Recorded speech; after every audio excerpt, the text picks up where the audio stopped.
Oke guys, jadi hari Minggu ini kita udah mulai pindahin ikan-ikan Arapaima, RTC Platinum, dan semua ikan yang kemarin ada di bak evakuasi dan sebagian mungkin ada di dalam ruangan akuarium gua.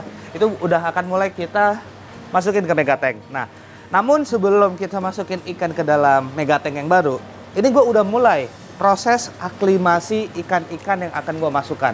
Jadi gue mengaklimasinya itu gue tarik selang dari megatank ke sini, kemudian airnya itu gue kecilin.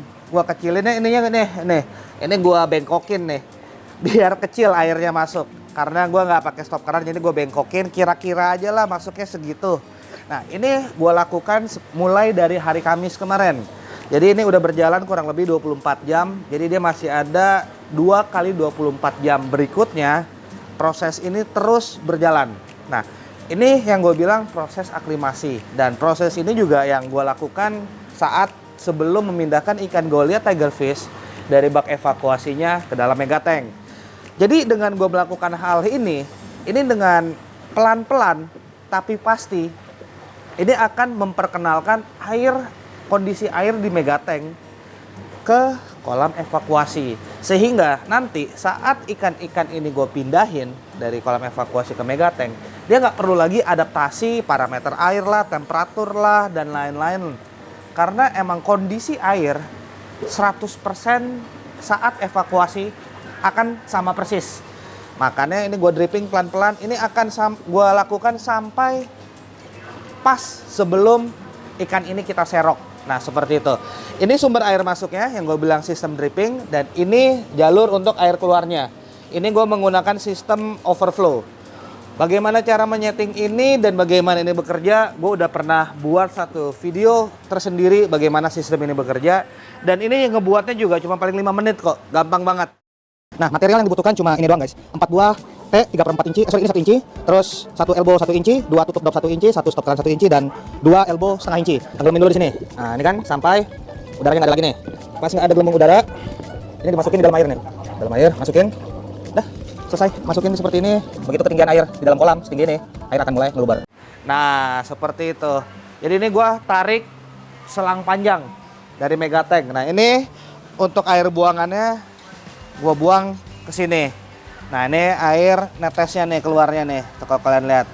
Jadi kayak gini terus sampai hari Minggu saat kita evakuasi. Dan ini selangnya gua tarik sampai sana. Jadi gue ini menggunakan gravitasi.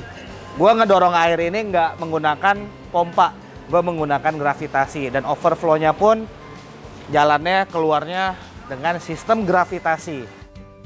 Nah, kemudian mengenai update Goliath, ini gue lihat ya, yang gue lihat, ini gue lihat dan gue lihat mirip-mirip. Yang gue lihat, dia sekarang ini udah sangat stabil, udah menguasai kondisi di sini, udah nggak gerasak gerusuk, berenangnya juga udah mulai santai. Jadi itu menurut gue indikasi kalau dia emang udah cukup settle di sini. Nah, jadi Goliath Tigerfish ini kalau dia masih belum settle, itu dia sangat skitis. Skitis itu bahasa Indonesianya apa ya? Kayak kagetan, panikan. Kayak gitulah. Jadi dengan kondisi dia sekarang, dengan cara dia berenang sekarang ini yang gue lihat itu udah oke. Sehingga nanti hari Minggu begitu ikan-ikan predator yang lain masuk, semestinya dia udah tahu di mana dia harus minggir, di mana dia harus berenang, dan lain-lain. Harapannya seperti itu, teorinya seperti itu. Nah, kemudian ini air. Kita tuh mengenai air hijau dan air kuning itu dua hal yang berbeda.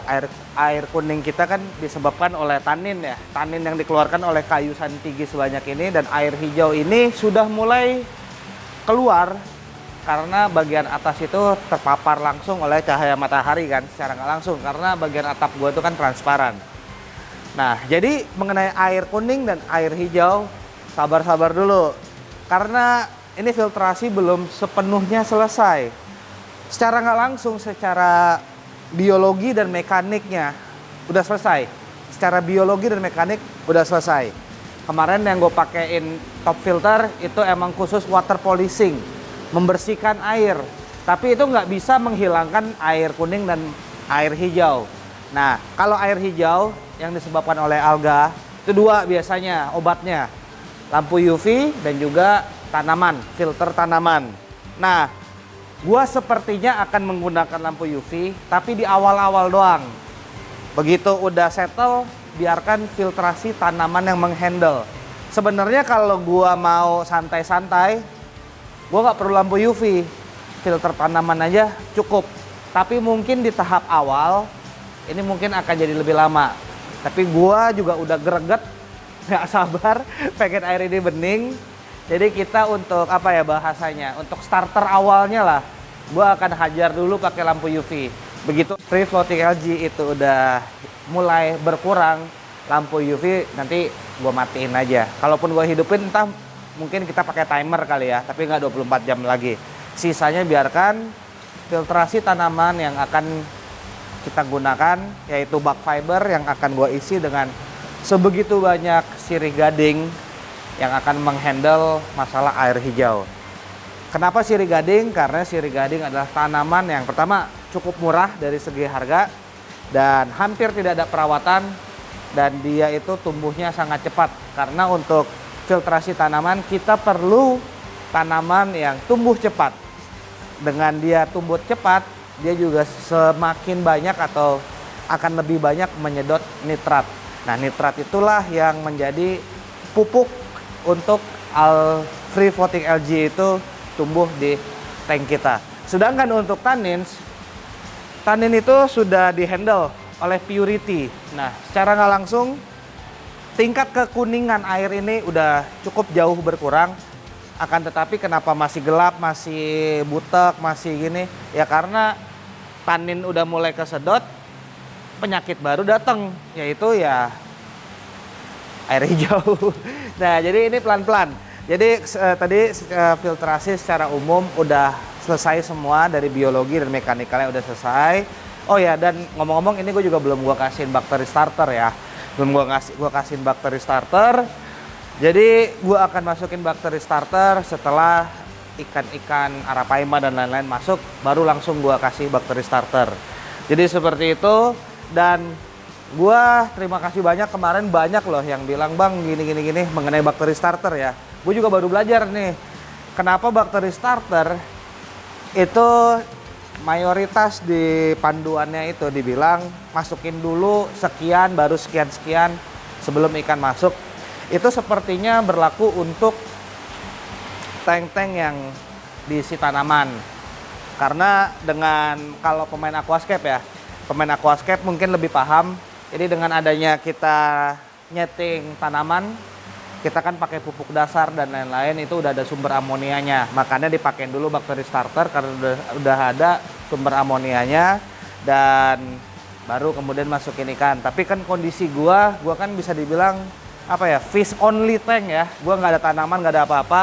Jadi kalau kondisi ikan doang, ya ikan doang, nggak ada tanaman di awal, nggak pakai pupuk dasar, emang yang terbaik menurut gua pribadi masukin ikan dulu, setelah ikan semua masuk baru bakteri starter. Tapi kalau kalian main aquascape, ya masukin si bakteri starter dulu, baru masukin ikan. Karena di settingan pupuk itu, gue juga baru belajar nih, itu udah ada sumber amonianya. Nah, jadi seperti itu. Kemudian untuk lampu, ini gue belum selesai juga. Ini belum selesai, makanya tanknya masih gelap kayak begini. Lampu juga belum selesai. Jadi masih ada secara nggak langsung ya 3 PR gue. Menghilangkan tanin, menghilangkan air hijau, dan yang terakhir itu untuk masalah lampu. Nah, 3 hal ini sebenarnya fungsinya itu untuk mata kita, untuk penglihatan kita. Makanya 3 ini yang gue singkirkan paling akhir gitu guys. Jadi karena 3 hal ini semua berhubungannya dengan mata kita.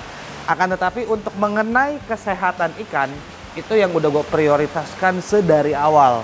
Makanya kenapa kok airnya begini-begini, ya karena sisanya itu hanya untuk kepuasan mata kita, enak dilihat, di videoin enak. Ya itu untuk kita, tapi untuk ikan itu yang utama buat gue. Makanya ini semua sudah siap. Untuk ikan tinggal bakteri starter, sisanya tinggal yang 3 hal tadi. tanin, air hijau, dan settingan lampu. Setelah itu bisa dibilang selesai semua. Kasih gua waktu mungkin sampai akhir bulan September ini, atau paling telat awal-awal bulan Oktober, semestinya ini udah selesai semua. Karena ada beberapa hal yang emang perlu sedikit waktu gitu, nggak bisa sekali pasang langsung sehari selesai gitu. Apalagi dengan volume tank sebesar ini, jadi emang waktunya mungkin ya biasanya sehari 2 hari, ini mungkin bisa 3-4 hari seperti itu. Jadi kalau target gua akhir bulan September ini selesai semuanya. Jadi yang bisa gua update mengenai kondisi ikan seperti itu, dan kita lihat video berikutnya semestinya itu udah langsung masuk ke pemindahan ikan-ikan predator ke dalam mega tank ini. Jadi itu aja video gua kali ini, dan see you guys in my next video. Bye bye.